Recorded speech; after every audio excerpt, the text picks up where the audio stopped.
Mesdames, messieurs, mes chers amis, il existe des mots qui se ressemblent au point de se confondre, mais qui portent des mondes différents.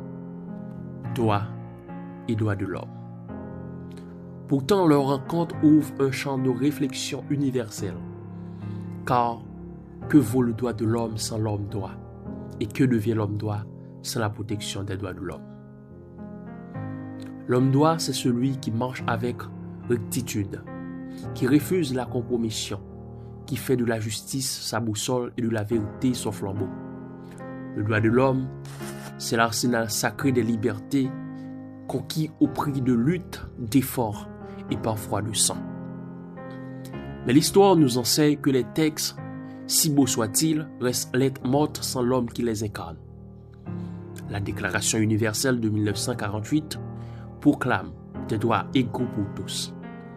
Mais qui les fait vivre? Ce ne sont pas les parchemins, ce sont les hommes. Et plus encore, ce sont les hommes droits.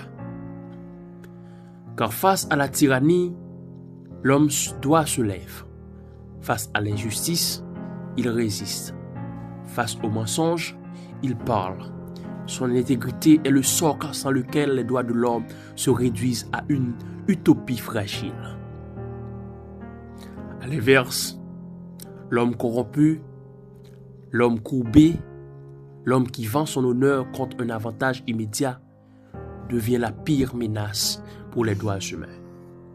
Non parce qu'il les nie ouvertement, mais parce qu'il les trahit en silence, en fermant les yeux, en détournant la tête, en préférant le confort de l'indifférence à la rigueur de la justice.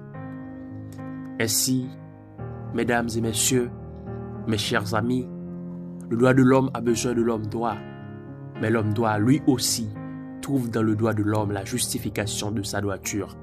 L'un nourrit l'autre, l'un protège, l'autre incarne. Alors, retenons ceci, les droits de l'homme ne s'écrivent pas seulement dans les constitutions, ils s'écrivent dans nos consciences. Et devant le bridroir de l'histoire, le véritable juge, le verdict sera toujours le même. Sans homme droit, le droit de l'homme n'a pas d'avenir. Merci.